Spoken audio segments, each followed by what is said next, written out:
Selamat pagi, shalom buat kita sekalian. Pagi hari ini kita akan kembali untuk mendengarkan firman Tuhan.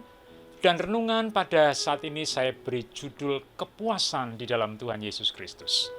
Satu nats Alkitab yang saya ambil adalah Matius pasal yang kelima ayat yang ke-6. Berbahagialah orang yang lapar dan haus akan kebenaran, karena mereka akan dipuaskan. Bapak Ibu yang dikasihi Tuhan, dalam keseharian kita, masalah lapar dan haus selalu dihubungkan dengan nasi atau makanan, dan air atau minuman.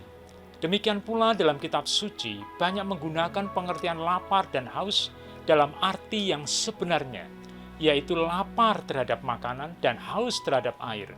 Namun kali ini, Tuhan Yesus Kristus menghubungkan pengalaman lapar dan haus dengan kebenaran. Maka kita perlu belajar apa artinya kalimat ini. Yang pertama adalah pengertian kebenaran dimaksudkan bukan seperti yang dikatakan dalam Injil Yohanes pasal yang ke-14 ayat yang ke-6 yang mengatakan akulah jalan dan kebenaran dan hidup.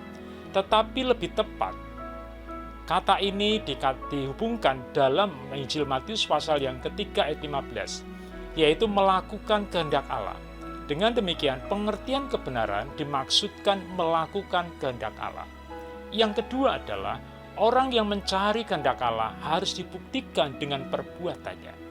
Dan yang berikutnya, kehendak Allah itu antara lain diwujudkan dengan melakukan keadilan dan dalam kehidupannya, bersikap adil dan dalam keluarga, terhadap karyawan, dan di tengah-tengah masyarakat.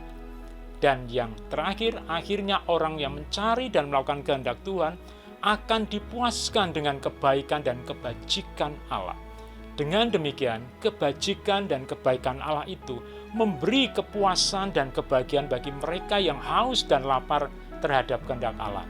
Tidak heran jika Raja Salomo meminta kebijaksanaan dan bukan kekayaan atau kemasyhuran atau kehormatan atau menjadi orang yang terkenal atau populer.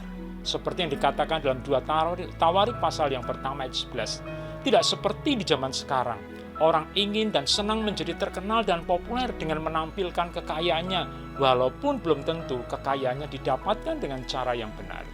Marilah kita belajar untuk mencari kehendak Allah sebagai nilai yang terhormat, nilai kebijaksanaan, sehingga kita dapat berlaku bijaksana, adil, dan martabat. Inilah yang seharusnya diutamakan sebagai orang Kristen, karena orang yang percaya dan mencari kehendak Tuhan akan menjadi orang yang berkarakter Kristiani. Tuhan Yesus memberkati kita sekalian. Amin.